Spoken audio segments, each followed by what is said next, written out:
चलिए एक बार फिर स्वागत है आपका इस YouTube चैनल पर। मैं आज आपको यहाँ पे बताऊँगा जो हमारा सेकंड पार्ट है एसएससी 2018 का। 22 जनवरी 2018 को ये पेपर कंडक्ट हुआ था। इसका 50 क्वेश्चन तक हम लोगों ने पिछले पार्ट में देख लिया था। ये इसका सेकंड पार्ट है। इसमें हम 51 से लेके 100 क्वेश्चन तक सॉल्व करेंगे। तो चलिए स्टार्ट करते हैं।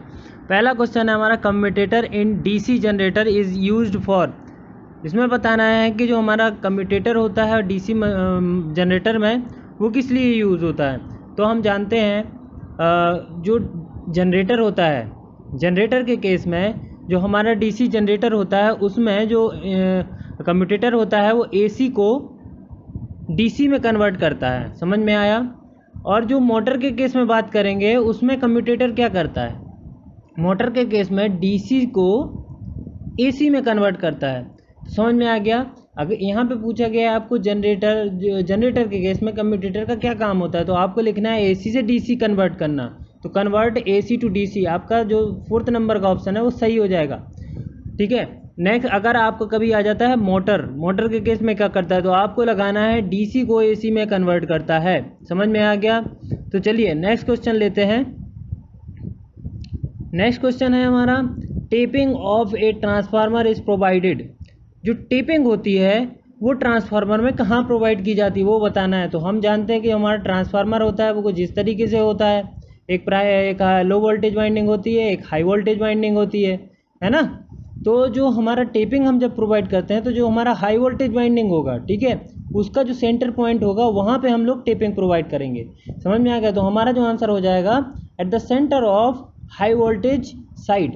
तो at the center of high voltage side या at the middle of high voltage side. समझ में आ गया। तो मिडिल में करते हैं हम। तो हमारा जो 4th नंबर का ऑप्शन है वो हो जाएगा करेक्ट ऑप्शन। चलिए नेक्स्ट ऑप्शन करते हैं, नेक्स्ट क्वेश्चन करते हैं। नेक्स्ट क्वेश्चन है हमारा, डीसी मशीन बाइंडिंग्स आर। तो डीसी मशीन की बाइंडिंग्स कैसी होती है। तो डीसी मशीन की जो बाइंडिंग होती है वो होती है फुल पिच्ड बाइंडिंग। तो डीसी मशीन की जो बाइंडिंग होती है वो होती है फुल पिच। तो हमारा इसका जो आंसर हो जाएगा 1st नंबर का ऑप्शन। ठीक है। चलिए करते हैं नेक्स्ट क्वेश्चन। नेक्स्ट क्वेश्चन जो हमारा है, नेक्स्ट क्वेश्चन है हमारा, the armature winding is connected to the external power source. तो जो एक्सटर्नल जो आर्मेचर वाइंडिंग होती हैं वो एक्सटर्नल पावर से किसके थ्रू कनेक्ट होती हैं वो बताना है। अब मान लीजिए डायरेक्ट कनेक्ट कर नहीं सकते बिकॉज ये आपका आर्मेचर होता है, ये हमेशा मूव करता है। ठीक है। जब ये मूव करेगा, ये मूव करता है, तो अगर इसको डायरेक्ट हमने कनेक्ट कर दिया तो ये वायर तो टूट जाएगा क्योंकि शाफ्ट घूम रही होती है। तो हम यहाँ पे क्या करते हैं, यहाँ पे आपका लगा देते हैं कम्यूटेटर और ब्रश सिस्टम लगा देते हैं। जो आपकी शाफ्ट होती है उस पर स्लाइड करता है। जो आपके ब्रश रहते हैं वो कार्बन के ब्रश रहते हैं जो आपको स्लाइड करते हैं, एक अच्छा लुब्रिकेशन प्रोवाइड करते हैं। ठीक है। तो जब इसमें लगाते हैं तो वो घूमता रहेगा और स्लाइड करता रहता है, जिसके थ्रू हमारा वायर टूटता नहीं है और हमारा जो सिस्टम वो डैमेज नहीं होता है। इसलिए हम कहीं का यूज़ करते हैं कम्यूटेटर ब्रश सिस्टम का यूज़ करते हैं। तो हमारा जो आंसर हो जाएगा वो 3rd नंबर का ऑप्शन करेक्ट हो जाएगा। चलिए नेक्स्ट क्वेश्चन करते हैं। नेक्स्ट क्वेश्चन है हमारा, DC generator winding the EMF of DC generator winding. तो आपको बताना है कि डीसी जो जनरेटर वाइंडिंग होती है उसमें कौन सा ईएमएफ जनरेट होता है। तो मैक्सिमम लोग बोलेंगे कि सर डीसी जनरेटर है तो डीसी ईएमएफ जनरेट होगा, बट ये है आपका गलत। क्योंकि जब जो आपका आर्मेचर होता है उसका जो वहाँ पे जो ईएमएफ जनरेट होता है वो होता है एसी।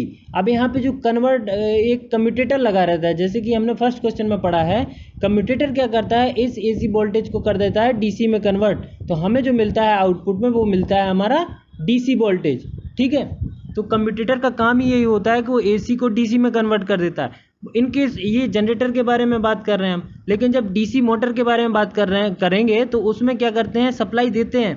तो सप्लाई जब देंगे तो डीसी सप्लाई देते हैं एंड क्या करते हैं कि जो कम्यूटेटर है वो कर देता है आपको डीसी को एसी में कन्वर्ट। तो जो अंदर जाता है वो आपका एसी ही जाता है। मतलब कहने का ये है कि जो कम्यूटेटर के बाद जो सर्किट होता है, मतलब जो आपका आर्मेचर सर्किट होता है, उसमें जो सिस्टम में जो ईएमएफ होता है वो हमेशा एसी ईएमएफ रहता है। तो आपको याद रखना है कम्यूटेटर के द्वारा हम एसी को जो जनरेट हुआ है उसको डीसी में कन्वर्ट करके आउटपुट लेते हैं, या मोटर के केस में हम डीसी देते हैं और कम्यूटेटर उसको कन्वर्ट करके एसी में कन्वर्ट कर देता है। तो आपका जो ऑप्शन हो जाएगा वो फर्स्ट वाला ऑप्शन करेक्ट हो जाएगा। चलिए नेक्स्ट क्वेश्चन करते हैं। नेक्स्ट क्वेश्चन है in the auto transformer a part of energy transfer. तो ऑटो ट्रांसफार्मर में जो एनर्जी ट्रांसफ़र होती है वो कैसे होती है, कौन सी प्रोसेस के द्वारा होती है, तो वो हमें बताना है। तो जो आपका ऑटो ट्रांसफार्मर कुछ इस तरीके के होता है, उसमें केवल एक ही वाइंडिंग होती है, उसी में प्राइमरी अपन निकालते हैं, उसी में सेकेंडरी वाइंडिंग। तो ये प्राइमरी है, ये सेकेंडरी वाइंडिंग हो जाएगी, ठीक है, सेकेंडरी वाइंडिंग ये वाली हो जाएगी। तो अब क्या होगा, इसमें जो प्रोसेस होती है वो होती है कंडक्शन प्रिंसिपल। तो जो ट्रांसफ़र होती है एनर्जी प्राइमरी टू सेकेंडरी वो होती है कंडक्शन प्रिंसिपल के द्वारा। तो आपका जो आंसर हो जाएगा सेकंड वाला ऑप्शन आपका करेक्ट हो जाएगा। चलिए नेक्स्ट क्वेश्चन करते हैं। नेक्स्ट क्वेश्चन है हमारा voltage regulation of transformer is given by. तो वोल्टेज रेगुलेशन का फॉर्मूला क्या होता है, no load to full load voltage upon full load. तो ये फॉर्मूला होता है। अगर अपन को परसेंटेज में चाहिए तो इसको मैं 100 का गुणा कर देंगे, अगर आपको सिंपल चाहिए तो आपका फॉर्मूला ये हो जाएगा no load to full load upon full load. तो आपका जो आंसर हो जाएगा करेक्ट वो वाला वो हो जाएगा आपका सेकंड वाला ऑप्शन आपका करेक्ट हो जाएगा। चलिए नेक्स्ट क्वेश्चन है आपका which is the only transformer whose primary secondary are connected each other electrically. तो आप जानते हैं कि जो ट्रांसफार्मर का कनेक्शन होता है, जो बना होता है ट्रांसफार्मर कुछ इस तरीके से बना होता है, एक प्राइमरी होती है एंड एक सेकेंडरी होती है। तो ये दोनों इलेक्ट्रिकली आपस में कनेक्ट नहीं होते, ये आपस में मैग्नेटिकली कनेक्ट होते हैं। मतलब आप यहाँ पे जो फ्लक्स होता है उसके द्वारा कनेक्ट होते हैं। बट एक ट्रांसफार्मर ऐसा होता है जो फिजिकली और क्या कह सकते हैं इलेक्ट्रिकली कनेक्ट होते हैं, वो ट्रांसफार्मर होता है ऑटो ट्रांसफार्मर। आपने देखा होगा एक वाइंडिंग होती है, उसी से दूसरी वाइंडिंग को निकाला जाता है। तो ये आपके इलेक्ट्रिकली कनेक्ट हैं। तो आपका आंसर हो जाएगा ऑटो ट्रांसफार्मर, मतलब आपका थर्ड नंबर का ऑप्शन करेक्ट हो जाएगा। चलिए नेक्स्ट क्वेश्चन करते हैं। नेक्स्ट क्वेश्चन है in the 3 phase induction motor balance 3 phase supply is the electrical angle separation.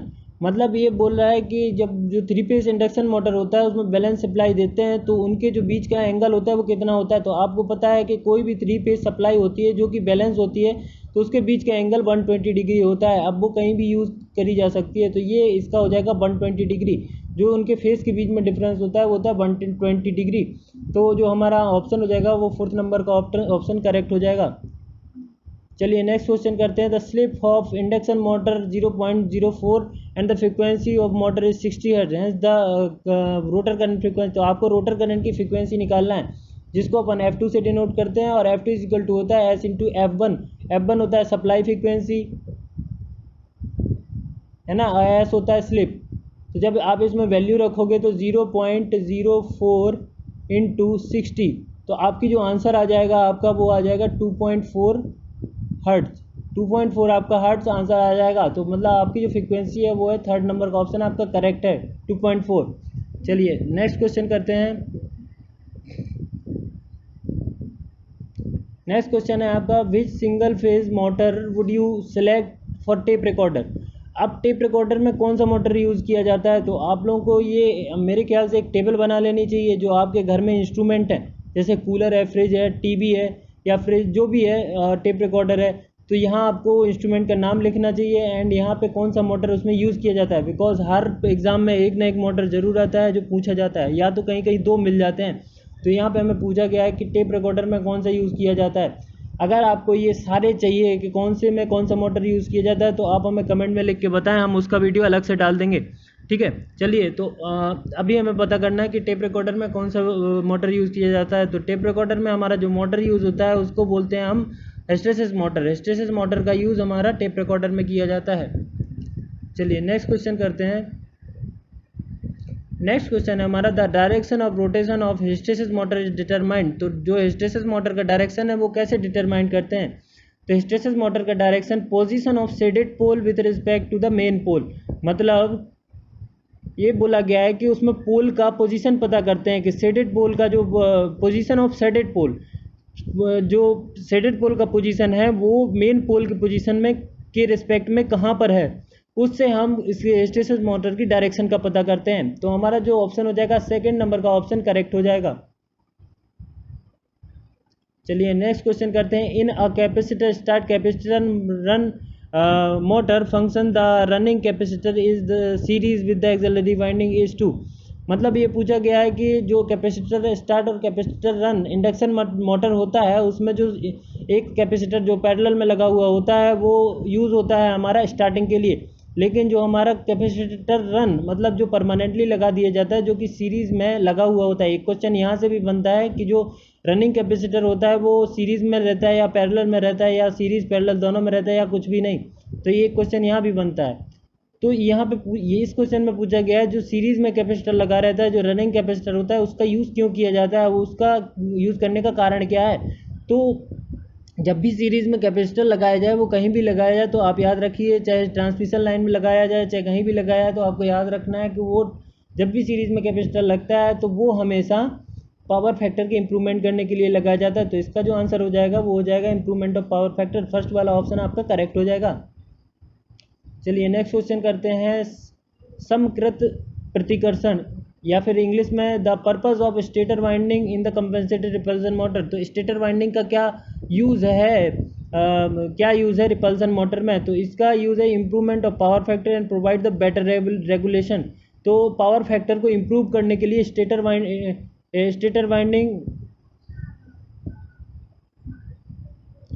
तो स्टेटर वाइंडिंग का यूज़ किया जाता है पावर फैक्टर को इम्प्रूव करने के लिए एंड बेटर स्पीड रेगुलेशन को बनाने के लिए। इसका जो स्टेटर वाइंडिंग है कंपेंसेटेड रिपल्सन मोटर की, उसमें यूज़ किया जाता है। तो इसका जो करेक्ट आंसर हो जाएगा वो सेकंड वाला ऑप्शन हो जाएगा। चलिए नेक्स्ट क्वेश्चन करते हैं। नेक्स्ट क्वेश्चन है hysteresis motor works on the principle of. जो हिस्टेरेसिस मोटर है वो कौन से प्रिंसिपल पे वर्क करता है। तो आपको पता होना चाहिए जो ट्रांसफार्मर होता है वो हमारा इंडक्शन प्रिंसिपल पर वर्क करता है। वैसे ही सेम टू सेम आपका हिस्टेरेसिस मोटर आपको बताना है कि कौन से प्रिंसिपल पर वर्क करता है। तो आपको ये याद रखने में आसानी होगी क्योंकि सेम ही नाम है दोनों का, hysteresis motor and hysteresis loss पर वो वर्क करता है। तो हिस्टेरेसिस लॉस जो प्रिंसिपल होता है, हिस्टेरेसिस लॉस जो ट्रांसफार्मर में होता है, उसी पे वो वर्क करता है हिस्टेरेसिस मोटर। तो आप इसको आसानी से याद कर सकते हो क्योंकि हिस्टेरेसिस मोटर है जो कि हिस्टेरेसिस लॉस के प्रिंसिपल पर काम करता है। तो इसका ऑप्शन फर्स्ट वाला करेक्ट हो जाएगा। चलिए नेक्स्ट आपका क्वेश्चन हो जाएगा torque developed by a single phase induction motor is starting is. तो जो सिंगल फेज मोटर होता है उसमें जो स्टार्टिंग टॉर्क होता है वो होता है 0, है ना। एक और बात मैं आपको बता दूं, जो सिंगल फेज इंडक्शन मोटर होता है वो सेल्फ एक्साइटेड नहीं होता है, ठीक है, सेल्फ एक्साइटेड नहीं होता है, ये आपको बात याद रखनी है। इसको स्टार्ट करने के लिए इसमें कैपेसिटर लगाया जाता है और उसका जो इनिशियल टॉर्क होता है मोटर का वो होता है 0 मतलब 0। तो इसका करेक्ट आंसर हो जाएगा फोर्थ वाला। चलिए नेक्स्ट करते हैं। नेक्स्ट हो जाएगा what is the advantage of DC transmission system over AC transmission system. इसमें पूछा गया है कि जो डीसी ट्रांसमिशन सिस्टम है वो एसी ट्रांसमिशन सिस्टम से किस प्रकार से बेहतर है। तो आपको बहुत सी ऐसी चीज़ें मिल जाएंगी, बट आपको जो ऑप्शन में दिया हुआ है आपको उसको पढ़ना है, पहले अच्छे से पढ़ना है। DC transmission system is economical पहला दिया हुआ है, तो यहाँ ये इकोनॉमिकल होता है, DC transmission system is economical. दूसरा है there is no skin effect of DC system. तो डीसी सिस्टम में स्किन इफेक्ट नहीं होता है। अब क्यों नहीं होता है, क्योंकि जो स्किन इफेक्ट है वो प्रोपोर्शनल होता है फ्रीक्वेंसी के। फ्रीक्वेंसी जैसे ही बढ़ेगी तो स्किन इफेक्ट बढ़ेगा, बट आपकी जो डीसी में फ्रीक्वेंसी होती है वो होती है 0, इसलिए इसमें जो स्किन इफेक्ट होता है वो भी 0 होता है, ठीक है ना। तो डीसी में स्किन इफेक्ट होता है 0। तो सेकेंड वाला भी आपका सही है। अब 2 सही हो गए, तो 2 तो ऑप्शन करेक्ट हो नहीं सकते, तो आपका तीसरा भी करेक्ट होगा और जो आपका आंसर होगा वो फोर्थ वाला करेक्ट हो जाएगा। ये वाला आंसर आपका करेक्ट हो जाएगा, है ना। चलिए नेक्स्ट आपका क्वेश्चन है the high voltage line which feeds the sub station distribution transformer represent. तो किससे रिप्रेजेंट करते हैं, तो इसको करते हैं आप प्राइमरी डिस्ट्रीब्यूशन, मतलब थर्ड नंबर का इसका आंसर करेक्ट है ना। इसको प्राइमरी डिस्ट्रीब्यूशन बोलते हैं, उसको प्राइमरी डिस्ट्रीब्यूशन से रिप्रेजेंट करते हैं। चलिए नेक्स्ट क्वेश्चन है हमारा विच of the following is not a standard transmission voltage. तो इसमें से बताना है आपको स्टैंडर्ड ट्रांसमिशन वोल्टेज कौन सा नहीं है। तो इसमें से 132 आपने सुना होगा, 11, 122, 132 ये सब आपके ट्रांसमिशन स्टैंडर्ड वोल्टेज हैं। 400 भी आपका स्टैंडर्ड है एंड आपका 750 भी स्टैंडर्ड है, बट जो आपका 222 है वो आपका स्टैंडर्ड नहीं है। 222 kV पे कभी भी आपका ट्रांसमिशन नहीं किया जा सकता, क्योंकि इस ट्रांसमिशन वोल्टेजेस पे लॉसेस ज़्यादा होंगे।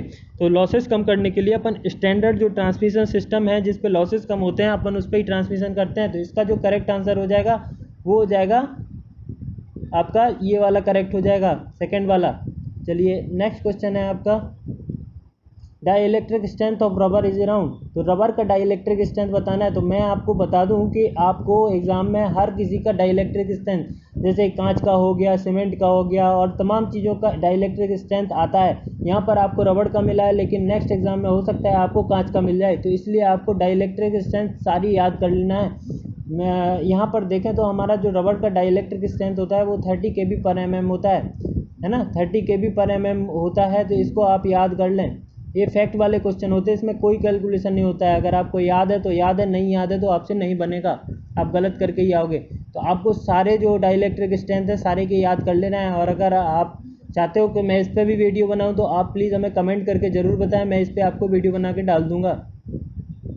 चलिए नेक्स्ट क्वेश्चन है, the number of conductor in A double circuit transmission line. तो ये क्वेश्चन बहुत इंपॉर्टेंट है क्योंकि ये हर एग्जाम में देखने को मिलता है। इसमें x इजिकल टू 2 दिया हुआ है, डबल कंडक्टर। तो इसका जो फॉर्मूला होता है, number of conductor is equal to 3x² minus 3x plus 1।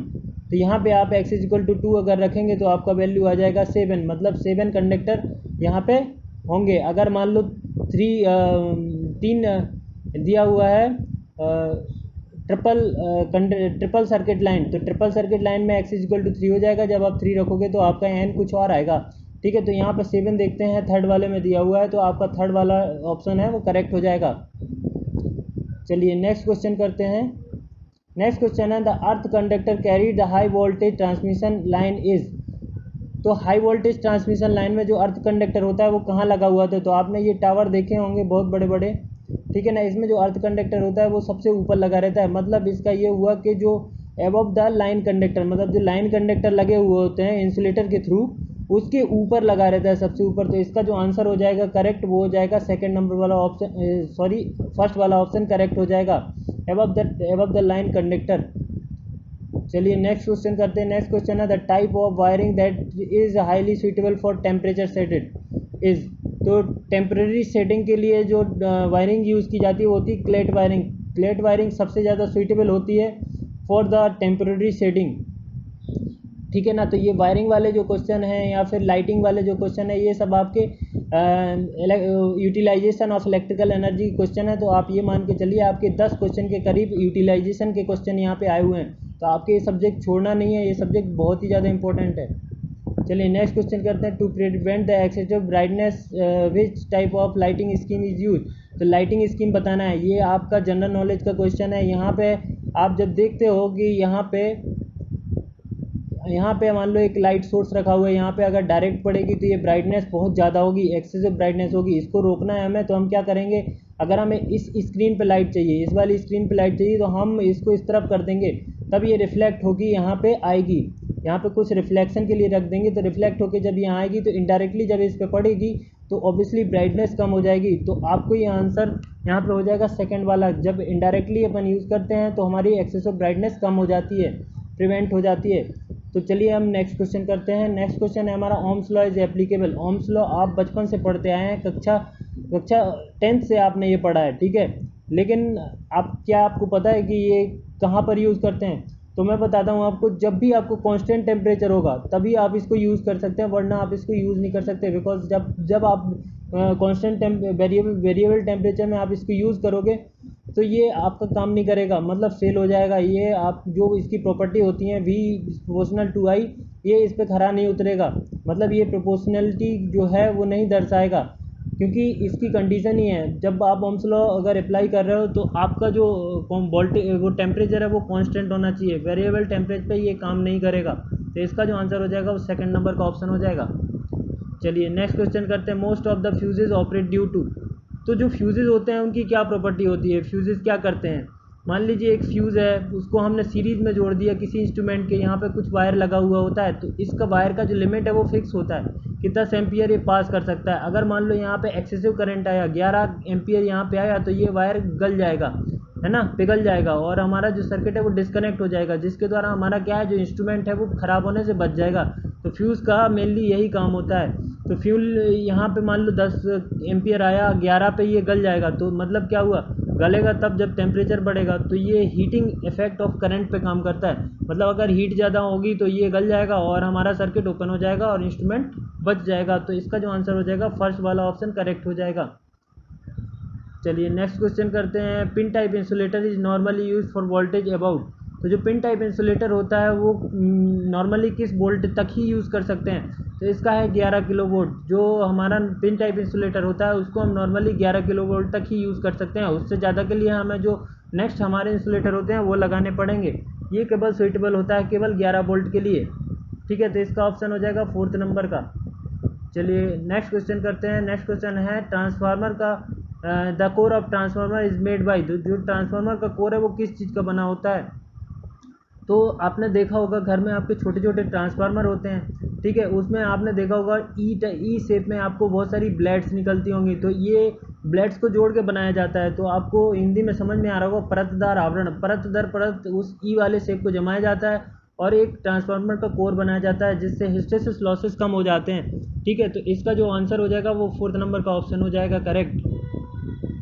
चलिए next question. Force drift fan handling which type of air.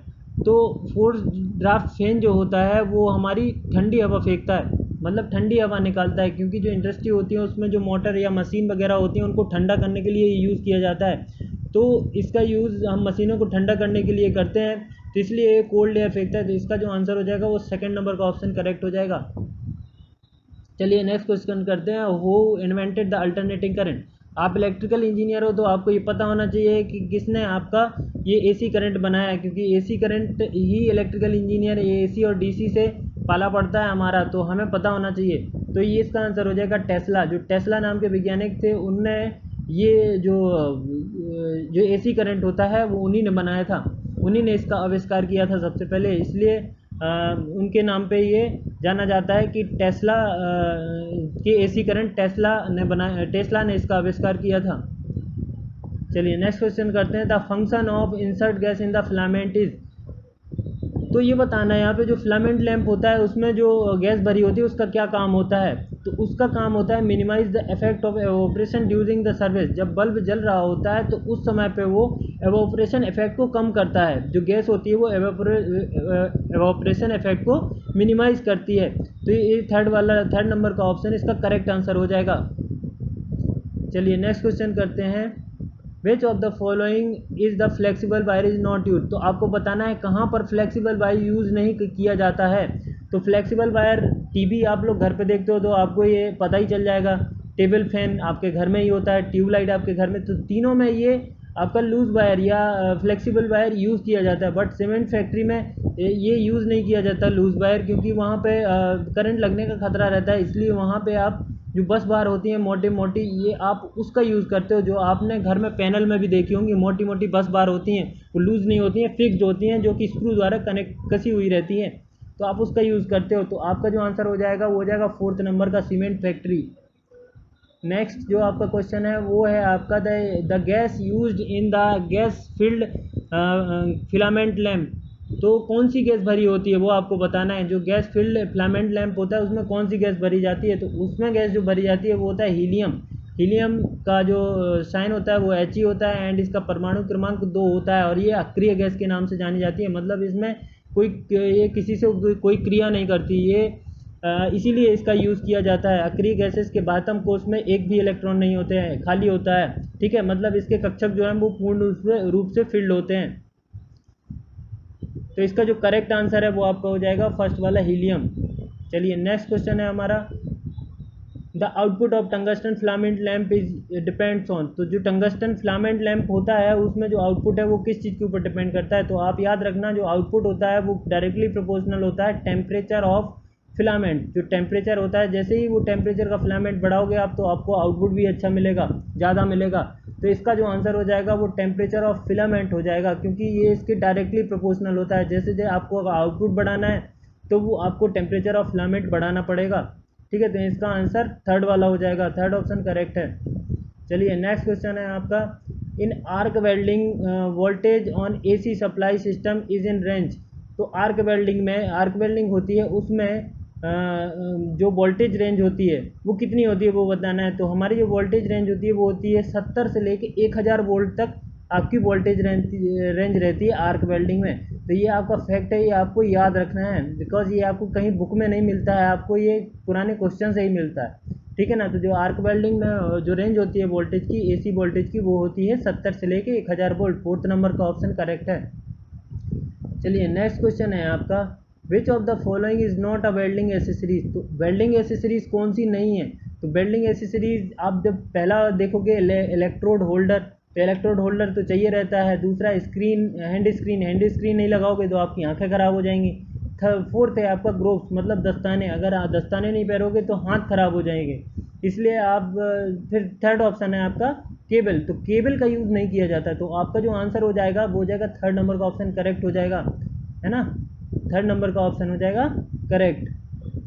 चलिए नेक्स्ट क्वेश्चन है आपका, the temperature inside a furnace is usually measured. जो furnace होती है, भट्टी होती है, उसके अंदर का जो टेम्परेचर है वो थर्मामीटर से तो मेज़र नहीं कर सकते, क्योंकि उसका जो टेम्परेचर होता है वो होता है लगभग 3500 से लेके 5000 डिग्री सेंटीग्रेड तक, ठीक है। तो इतना ज़्यादा टेम्परेचर मेज़र करने के लिए आपको कुछ बड़ा इंस्ट्रूमेंट चाहिए रहेगा। तो जो इंस्ट्रूमेंट यूज़ करते हैं वो होता है ऑप्टिकल पायरोमीटर। एक्चुअली पायरोमीटर नाम से आपको पता चल होगा, जो पायरोमीटर है वो हाई रेजिस्टेंस में, हाई टेम्परेचर मेज़र करने के लिए यूज़ किया जाता है। तो जो ऑप्टिकल पायरोमीटर होता है वो भी ज़्यादा टेम्परेचर, जो हाई टेम्परेचर होता है उसको मेज़र करने के लिए यूज़ किया जाता है। तो हमारा जो करेक्ट आंसर हो जाएगा वो 2nd नंबर का ऑप्शन हो जाएगा। चलिए नेक्स्ट क्वेश्चन हमारा है, इन इलेक्ट्रिकल रेजिस्टेंस वेल्डिंग। तो इलेक्ट्रिकल रेजिस्टेंस वेल्डिंग के बारे में कुछ तथ्य दिए गए हैं, उनको आपको पढ़ना है और बताना है कि कौन सा सही है। तो आपका दिया है पहला, the current required is 100 ampere, तो ये वाला सही है आपका। The voltage required range from चाल, ये भी सही है आपका, मतलब 2 सही हो गए। तो इसका मतलब आपको देखना है डायरेक्ट, अगर आपके कोई भी क्वेश्चन के 2 ऑप्शन करेक्ट होते हैं तो आपको देखना रहेगा कि उसमें ऑल ऑफ दीज जवाब जरूर होना चाहिए। तो आपका जो आंसर हो जाएगा ये भी आपका करेक्ट होगा, आप जब पढ़ेंगे तो ये भी करेक्ट होगा, एंड आपका जो आंसर हो जाएगा वो 4th नंबर का ऑप्शन करेक्ट हो जाएगा। चलिए नेक्स्ट क्वेश्चन है आपका, which of the following is trivalent. तो trivalent impurity and pentavalent impurity आपने सेमीकंडक्टर में पढ़ी होगी। जो एक होती है ट्राइवेलेंट इम्प्योरिटी, एक होती है पेंटावेलेंट इम्प्योरिटी। तो इसमें जर्मेनियम, पेंटावेलेंट इम्प्योरिटी, जर्मेनियम या सिलिकॉन में जब इसको ट्राइवेलेंट मिलाते हैं तो बनता है P type semiconductor, and germanium को जब मिलाते हैं तो हमारा बनता है, जर्मेनियम में जब पेंटावेलेंट मिलाते हैं तो बनता है एन टाइप सेमीकंडक्टर। ये आपको याद रखना है, बिकॉज अभी आपको ये अशुद्धि या इम्प्योरिटी पूछी गई है, कभी आपको ये भी पूछा जा सकता है कि ट्राइवेलेंट इम्प्योरिटी मिलाने में कौन सा सेमीकंडक्टर बनता है, या फिर पेंटावेलेंट इम्प्योरिटी मिलाने में कौन सा बनता है, कौन सा सेमीकंडक्टर बनता है। तो आपको यहाँ पे बताना है कि ट्राइवेलेंट इम्प्योरिटी कौन सी होती है। तो बोरान ट्राइवेलेंट होती है, एल्यूमिनियम ट्राइवेलेंट होती है, इंडियम होती है। तो इसका आंसर हो जाएगा ऑल ऑफ दीज अबव। तो ऑल ऑप्शन आर करेक्ट इसका आंसर हो जाएगा। तो 4th नंबर वाला करेक्ट है। चलिए नेक्स्ट क्वेश्चन है आपका, which of the following is immobile. Immobile मतलब कौन सा गतिहीन है, कौन सा नहीं चलता है। तो इलेक्ट्रॉन तो चलता है, बिकॉज इलेक्ट्रॉन नहीं चलेगा तो करंट पास कैसे होगा। करंट का डेफिनेशन ही होता है कि टू फ्लो द इलेक्ट्रॉन, मतलब फ्लो करता है, मूव करता है, प्लस से एक जगह से दूसरी जगह तक मूव करता है। ऐसे ही होल्स है, होल्स भी मूव करता है। तो 3rd हमारा हो गया आयंस। तो आयंस आपको पता होने चाहिए, इलेक्ट्रोड में रहते हैं। पॉजिटिव आयन और नेगेटिव आयन आपको इलेक्ट्रोड में मिलेंगे, तो ये फिक्स रहते हैं, ये मूव नहीं करते हैं। तो आपका जो आंसर हो जाएगा वो हो जाएगा आपका 3rd नंबर का ऑप्शन आपका करेक्ट हो जाएगा। चलिए नेक्स्ट क्वेश्चन है आपका, इन RC coupled circuit low frequency response is improved with. तो लो फ्रिक्वेंसी रिस्पॉन्स अगर RC कपल्ड में आपको बढ़ाना है तो आपको जो CC कपलिंग कैपेसिटर होता है उसकी वैल्यू आपको हाई करनी पड़ेगी, है ना। जैसे ही आप कपलिंग कैपेसिटर होता है उसकी वैल्यू हाई करोगे तो आपका जो लो फ्रिक्वेंसी रिस्पॉन्स है वो आपका बढ़ जाएगा। तो आपका जो आपका आंसर हो जाएगा, जो इस क्वेश्चन का आंसर है वो 2nd नंबर का ऑप्शन आपका करेक्ट हो जाएगा, हायर CC। तो हाई CC रखने पे आपका लोअर फ्रिक्वेंसी रिस्पॉन्स बढ़ जाता है। नेक्स्ट क्वेश्चन है आपका, चलिए करते हैं नेक्स्ट क्वेश्चन। नेक्स्ट क्वेश्चन है हमारा, the direction of rotation of DC motor is reverse by. तो DC मोटर जो होता है उसका डायरेक्शन रिवर्स कैसे करते हैं। तो DC मोटर का कुछ डायग्राम जो होता है, DC शंट मोटर होता है वो कुछ इस तरीके से होता है, संट में लगा हुआ होता है, कुछ इस तरीके से होता है।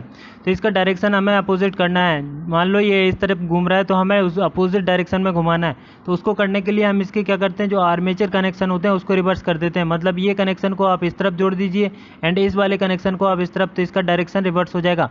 मेरे ख्याल से आपको जितने भी मोटर होते हैं सबकी डायरेक्शन कैसे चेंज होती है उसका एक टेबल बना लेना चाहिए और उसको याद कर लेना चाहिए। बिकॉज जो जेई और एई के एग्ज़ाम होते हैं, जो छोटे एग्ज़ाम होते हैं, उनमें क्या है, ये पूछा जाता है हर एग्ज़ाम में 1 या 2 क्वेश्चन इससे रिलेटेड जरूर रहते हैं कि डायरेक्शन को कैसे उल्टा करते हैं। तो अगर आप ये भी जानना चाहते हैं तो आप प्लीज़ हमें कमेंट करके बताएं, हम इसका वीडियो भी आपके लिए बना देंगे। ठीक है, चलिए नेक्स्ट क्वेश्चन करेंगे। विच of the following is the correct statement of the series motor. तो सीरीज मोटर के लिए करेक्ट स्टेटमेंट क्या है वो हमें बताना है। तो हम सारे जो क्वेश्चन है वो हम पढ़ेंगे, पहले सारे ऑप्शन को पढ़ेंगे। It's field winding is thicker wire and less. तो मोटे वायर से बनाई जाती है। जो सीरीज मोटर होता है वो किसी इस तरीके से होता है ना, इस तरीके से होता है। इसकी जो बाइंडिंग होती है, जो सीरीज बाइंडिंग होती है, वो थिकर वायर मतलब मोटे वायर से बनाई जाती है और लेस नंबर ऑफ टर्न्स मतलब मोटे वायर से बनाई जाती है और कम नंबर ऑफ टर्न्स होते हैं, है ना। तो ये वाला सही है। सेकंड ऑप्शन क्या है, it can be easily run without load. तो इसको विदाउट लोड नहीं चला सकते बिकॉज इसका इनिशियल टॉर्क बहुत हाई होता है। अगर हम इसको विदाउट लोड चलाएंगे तो इसका जो स्पीड है वो एक्सेसिव हाई स्पीड हो जाएगा और हमारा जो शाफ्ट है वो टूटने का खतरा रहेगा। तो हम क्या करेंगे, इसको विदाउट लोड इसको नहीं चला सकते। तो ये वाला ऑप्शन हो जाएगा आपका इनकरेक्ट हो जाएगा। It has been almost constant speed, तो ये भी गलत है। ये इसका कांस्टेंट स्पीड नहीं होता है ना। इट हैज़ पुअर टॉर्क, तो इसका प्योर टॉर्क भी नहीं होता है। इसका इनिशियल जो टॉर्क होता है वो हाई टॉर्क होता है, हाई टॉर्क जनरेट करता है इनिशियल में। तो इसका जो करेक्ट आंसर हो जाएगा वो हो जाएगा फर्स्ट वाला ऑप्शन। चलिए नेक्स्ट क्वेश्चन करते हैं। नेक्स्ट क्वेश्चन है हमारा, what is the characteristic of ideal voltage with respect to the input and output impedance. तो आउटपुट और इनपुट इम्पीडेंस के लिए आपको आइडियल वोल्टेज एम्पलीफायर होता है उसका कैरेक्टरिस्टिक बताना है। तो जो आइडियल वोल्टेज एम्पलीफायर होता है उसमें जो इनपुट इम्पीडेंस होता है वो बहुत हाई होता है, कह सकते हैं कि इनफाइनाइट होता है। एंड जो आउटपुट इम्पीडेंस आपका वो रहता है वो रहता है ज़ीरो। आप ज़ीरो या बहुत कम बोल सकते हो, है ना। तो ये हमारी कंडीशन होती है। इस प्रकार से हमारा आंसर जो हो जाएगा वो सेकेंड नंबर का ऑप्शन करेक्ट हो जाएगा। चलिए नेक्स्ट क्वेश्चन करते हैं। नेक्स्ट क्वेश्चन है हमारा, the percentage full load speed of a synchronous motor. The percentage full load slip of a synchronous motor. इसमें सिंक्रोनस मोटर की फुल लोड स्लिप बतानी। तो आपको पता है कि सिंक्रोनस मोटर जो है सिंक्रोनस स्पीड से घूमता है, उसका नाम ही सिंक्रोनस मोटर है। तो सिंक्रोनस स्पीड से घूमता है और सिंक्रोनस स्पीड जो 120 F/P होती है उस पर अगर घूमेगा तो इसमें स्लिप होने का सवाल ही नहीं है। तो इसका स्लिप जो हो जाएगा वो हो जाएगा 0। तो आपका आंसर हो जाएगा फोर्थ नंबर का ऑप्शन। चलिए नेक्स्ट क्वेश्चन करते हैं। नेक्स्ट क्वेश्चन है हमारा, in the synchronous motor the armature current has higher values.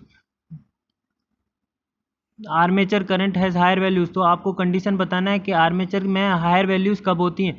तो आपको ये दोनों ही आंसर सही है। High excitation and low excitation दोनों ही केस में आपका जो आर्मेचर का वैल्यू रहेगा करंट का वो आपका मैक्सिमम रहेगा, ज़्यादा रहेगा। तो आपका जो आंसर हो जाएगा वो थर्ड वाला ऑप्शन करेक्ट हो जाएगा। चलिए नेक्स्ट क्वेश्चन करते हैं। नेक्स्ट क्वेश्चन है, an unexcited single phase motor is called. तो जो अनएक्साइटेड सिंगल फेज मोटर होता है उसको और क्या बोलते हैं। तो जो अनएक्साइटेड सिंगल फेज मोटर होता है उसको हम रिलक्टेंस मोटर भी बोल सकते हैं। तो हमारा जो सिंगल फेज सिंक्रोनस मोटर होता है जो अनएक्साइटेड होता है, जो एक्साइट नहीं किया गया है, तो उसको हम रिलक्टेंस मोटर भी बोल सकते हैं। तो इसका करेक्ट आंसर हो जाएगा फोर्थ ऑप्शन। चलिए नेक्स्ट क्वेश्चन हमारा है, a constant speed motor is.